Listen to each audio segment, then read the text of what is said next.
ಬಳ್ಳಾರಿಯ ವಿಮ್ಸ್ನಲ್ಲಿ ಗರ್ಭಿಣಿಯರ ಸರಣಿ ಸಾವು ಪ್ರಕರಣಕ್ಕೆ ಸಂಬಂಧಪಟ್ಟಂತೆ ಇವತ್ತು ಸಿಎಂ ಸಿದ್ದರಾಮಯ್ಯ ನೇತೃತ್ವದಲ್ಲಿ ಮಹತ್ವದ ಸಭೆ ಆಯಿತು. ಈ ಸಭೆಯಲ್ಲಿ ಅಧಿಕಾರಿಗಳಿಗೆ ಸಿದ್ದು ತರಾಟೆಗೆ ತೆಗೆದುಕೊಂಡಿದ್ದಾರೆ.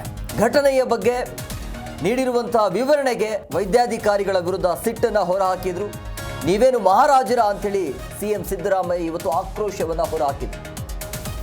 ಪ್ರಕರಣವನ್ನು ಗಂಭೀರವಾಗಿ ರಾಜ್ಯ ಸರ್ಕಾರ ಪರಿಗಣನೆ ಮಾಡಿದೆ ಅಂತ ಅನಿಸ್ತಾ ಇದೆ. ಈ ಸಭೆಯನ್ನು ನೋಡ್ತಾ ಇದ್ರೆ ಏಕಕಾಲದಲ್ಲಿ ಈ ರೀತಿಯಾಗಿ ಬಳ್ಳಾರಿಯಲ್ಲಿ ಸರಣಿ ಸಾವು ಆಗುತ್ತೆ ಅಂತ ಹೇಳಿದಾಗ ಅಲ್ಲಿ ಸರಣಿ ಸಾವು ಆದರೂ ಕೂಡ ವೈದ್ಯಾಧಿಕಾರಿಗಳ ನಿರ್ಲಕ್ಷ್ಯ ಇದೆ ಅಂತ ಗೊತ್ತಿದ್ರೂ ಕೂಡ ಉಸ್ತುವಾರಿ ಸಚಿವರ ಭೇಟಿ ಇಲ್ಲ, ಅಧಿಕಾರಿಗಳು ಹೋಗಿ ಏನಾಗಿದೆ ಅನ್ನೋದ್ರ ಬಗ್ಗೆ ಮಾಹಿತಿ ಕೂಡ ಪಡೀತಾ ಇಲ್ಲ. ಯಾಕೆ ಅನ್ನುವಂಥ ಪ್ರಶ್ನೆ ಸಹಜವಾಗಿ ಇತ್ತು.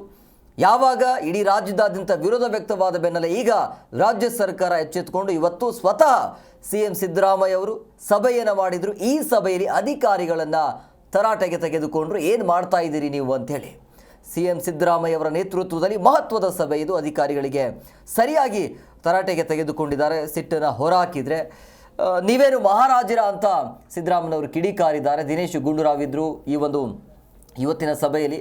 ಡಾಕ್ಟರ್ ಶರಣ್ ಪ್ರಕಾಶ್ ಪಾಟೀಲ್, ಸರ್ಕಾರದ CS ಶಾಲಿನಿ ರಜನೀಶ್ ಅವರು ಕೂಡ ಭಾಗಿಯಾಗಿದ್ದರು.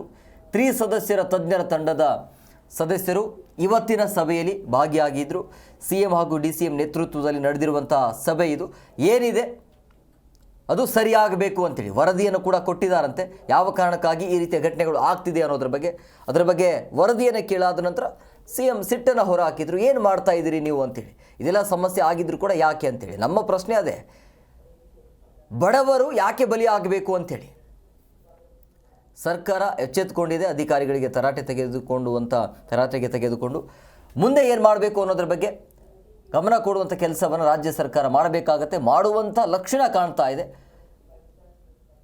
ಈಗ 9 ಜನ ಅಸ್ವಸ್ಥರಾಗಿದ್ದಾರೆ, ಅದರಲ್ಲಿ 5 ಜನ ಸಾವನ್ನಪ್ಪಿದ್ದಾರೆ. ಇನ್ನು 4 ಜನರ ಸ್ಥಿತಿ ಗಂಭೀರ ಇದೆ ಅನ್ನೋದು ಕೂಡ ಗೊತ್ತಾಗ್ತಾ ಇದೆ. ಅಲ್ಲಿ ಹೋಗಿ ಅಲ್ಲಿ ಏನು ಸಮಸ್ಯೆ ಇದೆ ಅನ್ನೋದ್ರ ಬಗ್ಗೆ ಮಾಹಿತಿಯನ್ನು ಪಡಿಬೇಕಾಗತ್ತೆ. ಬಳ್ಳಾರಿ ಸರ್ಕಾರಿ ಆಸ್ಪತ್ರೆಯಲ್ಲಿ ಬಾಣಂತಿಯರು ಸಾವು ಪ್ರಕರಣಕ್ಕೆ ಸಂಬಂಧಪಟ್ಟಂತೆ ಮೃತರ ಕುಟುಂಬಕ್ಕೆ ಸರ್ಕಾರದಿಂದ 2 ಲಕ್ಷ ರೂಪಾಯಿ ಪರಿಹಾರ ಘೋಷಣೆ ಆಗಿದೆ. ಇದೇ ವಿಚಾರವನ್ನು ಎತ್ಕೊಂಡಿದ್ದೀವಿ ನಾವು ಮಧ್ಯಾಹ್ನ 3 ಗಂಟೆಗೆ. ಇದೇ ವಿಚಾರವಾಗಿ ಇದೆಲ್ಲ ಸಾವು ಆಗ್ತಾ ಇದ್ರು ಕೂಡ ಯಾಕೆ ಸರ್ಕಾರದಿಂದ ಪರಿಹಾರ ಆಗ್ತಾ ಇಲ್ಲ ಅಂತೇಳಿ ಈಗ 2 ಲಕ್ಷ ರೂಪಾಯಿ ಘೋಷಣೆ ಆಗಿದೆ. ಜಿಲ್ಲಾ ಡ್ರಗ್ ಕಂಟ್ರೋಲರ್ ಅಮಾನತಿಗೆ ಸಭೆಯಲ್ಲಿ ನಿರ್ದೇಶನ ನೀಡಲಾಗಿದೆ ಅನ್ನೋದು ಕೂಡ ಗೊತ್ತಾಗಿದೆ. ಸಿದ್ದರಾಮಯ್ಯ ನೇತೃತ್ವದ ಹೈ ವೋಲ್ಟೇಜ್ ಸಭೆಯಲ್ಲಿ ತೆಗೆದುಕೊಂಡಿರುವಂಥ ನಿರ್ಧಾರ ಇದು. ರಿಂಗಲ್ ಲ್ಯಾಕ್ಟೇಲ್ ಕೊಟ್ಟಾಗ ಸಮಸ್ಯೆ ಆಗ್ತಾ ಇದೆ. ಇನ್ನು ಬ್ಲ್ಯಾಕ್ ಲಿಸ್ಟ್ಗೆ ಕೂಡ ಅವ್ರನ್ನ ಸೇರ್ಪಡೆ ಮಾಡಬೇಕು ಅನ್ನೋದು ಚರ್ಚೆ ಆಗಿದೆ. KSDC MDಗೆ ನೋಟಿಸ್ ನೀಡಲು ಇವತ್ತಿನ ಸಭೆಯಲ್ಲಿ ಚರ್ಚೆ ಆಗಿದೆ.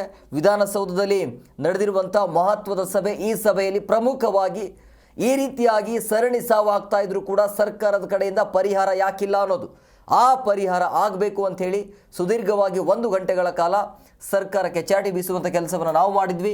ಈಗ ಸರ್ಕಾರ ಎಚ್ಚೆತ್ತುಕೊಂಡಂಗೆ ಕಾಣಿಸ್ತಾ ಇದೆ. 2 ಲಕ್ಷ ರೂಪಾಯಿ ಪರಿಹಾರವನ್ನು ಘೋಷಣೆ ಮಾಡಿದೆ. ಜೊತೆಗೆ ಈ ಒಂದು ಏನು ಘಟನೆ ಆಗಿದೆಯಲ್ಲ, ವೈದ್ಯರ ನಿರ್ಲಕ್ಷ್ಯ ಅಂತ ಮೇಲ್ನೋಟಕ್ಕೆ ಅಥವಾ ಕುಟುಂಬಸ್ಥರು ಆರೋಪ ಮಾಡ್ತಾ ಇರೋದೇ ವೈದ್ಯರ ನಿರ್ಲಕ್ಷ್ಯದಿಂದಾಗಿ ಈ ರೀತಿ ಆಗ್ತಾ ಇದೆ ಅಂತೇಳಿ. ಅಂದರೆ ಸರಿಯಾದ ಸಮಯಕ್ಕೆ ಚಿಕಿತ್ಸೆಯ ವ್ಯವಸ್ಥೆ ನೀಡಲಾಗ್ತಾ ಇಲ್ಲ ಅಲ್ಲಿ, ಹಾಗಾಗಿ ಈ ಘಟನೆ ಆಗಿದೆ ಅಂತೇಳಿ ಈಗ ಮೃತರ ಕುಟುಂಬಕ್ಕೆ 2 ಲಕ್ಷ ರೂಪಾಯಿ ಪರಿಹಾರ ಘೋಷಣೆ ಆಗಿದೆ. ಇದೇ ಸಂದರ್ಭದಲ್ಲಿ ಅಧಿಕಾರಿಗಳನ್ನು CM ಸಿದ್ದರಾಮಯ್ಯವರು ತರಾಟೆಗೆ ತೆಗೆದುಕೊಂಡಿದ್ದಾರೆ. ಸೊ ಮುಂದೆ ಹಂಗೆ ಆಗಬಾರ್ದು ಅಂಥೇಳಿ ಏನೋ ಖಡಕ್ ಎಚ್ಚರಿಕೆಯನ್ನು ಕೊಟ್ಟಿದ್ದಾರೆ. ಬಳ್ಳಾರಿನಲ್ಲಿ ನವೆಂಬರ್ ತಿಂಗಳಲ್ಲಿ, ಅಂದರೆ ಈ ತಿಂಗಳಲ್ಲಿ 4 ಜನ ಗರ್ಭಿಣಿಯರು ಪ್ರಾಣ ಕಳ್ಕೊಂಡಿದ್ದಾರೆ. ಅವರಿಗೆ ಸಿಜೇರಿಯನ್ ಆಪರೇಷನ್ನು ಮಾಡುವಾಗ ಪ್ರಾಣ ಕಳ್ಕೊಂಡಿರ್ತಕ್ಕಂಥದ್ದು. ಸಿಜೇರಿಯನ್ ಆಪರೇಷನ್ ಒಂದು ನಾರ್ಮಲ್ ಡೆಲಿವರಿ ಆಗುತ್ತೆ,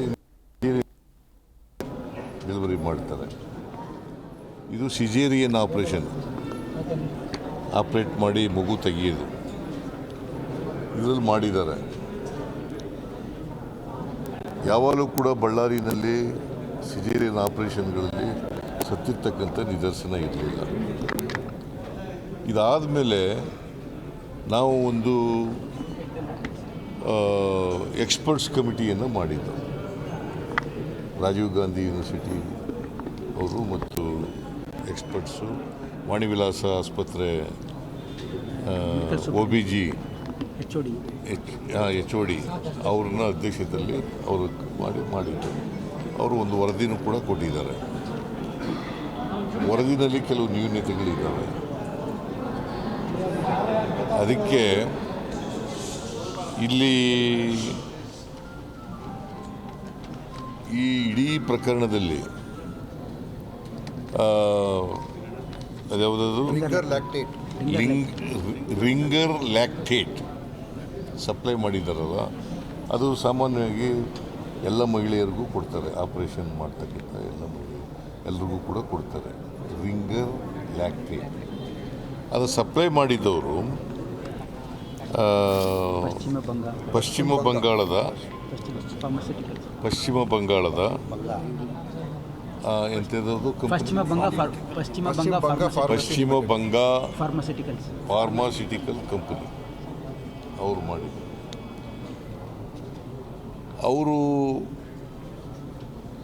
ಮಾಡಿರ್ತಕ್ಕಂಥದ್ದನ್ನು ಡ್ರಗ್ ಕಂಟ್ರೋಲರ್ ಅದನ್ನು ಅವರು ಸಪ್ಲೈ ಮಾಡ್ತಾರೆ. ಅವರು ಟೆಸ್ಟ್ ಮಾಡಿಸಿದ್ರು ಕೂಡ ಅವರ ಲ್ಯಾಬ್ನಲ್ಲಿ ಟೆಸ್ಟ್ ಮಾಡಿಸಿದ್ದಾರೆ. ಬಟ್ ಅಲ್ಲಿ ಸ್ವಲ್ಪ ಸಂಶಯಗಳು ಕಾಣಿಸ್ತವೆ. ಅದಕ್ಕೆ ಈ ಡ್ರಗ್ ಕಂಟ್ರೋಲರನ್ನು ಕೂಡಲೇ ಸಸ್ಪೆಂಡ್ ಮಾಡಿ ಅಂತ ಹೇಳಿದ್ದೀನಿ.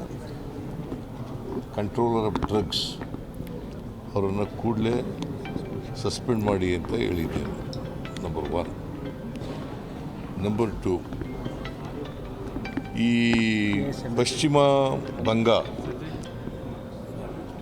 ಫಾರ್ಮಾಸ್ಯೂಟಿಕಲ್ ಕಂಪನಿ ಇದೆಯಲ್ಲ, ಇದನ್ನು ಬ್ಲ್ಯಾಕ್ ಲಿಸ್ಟ್ಗೆ ಹಾಕಬೇಕು ಅಂತ ಹೇಳಿದೆ.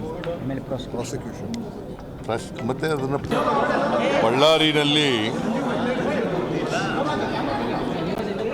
ನವೆಂಬರ್ ತಿಂಗಳಲ್ಲಿ, ಅಂದರೆ ಈ ತಿಂಗಳಲ್ಲಿ ಜಿ ಕನ್ನಡ ನ್ಯೂಸ್ ಈಗ ನಿಮ್ಮ ಮನೆಯಲ್ಲೇ ನೋಡಿ. ಎಲ್ಲ ಕೇಬಲ್ಗಳಲ್ಲಿ ಈಗ ಲಭ್ಯ.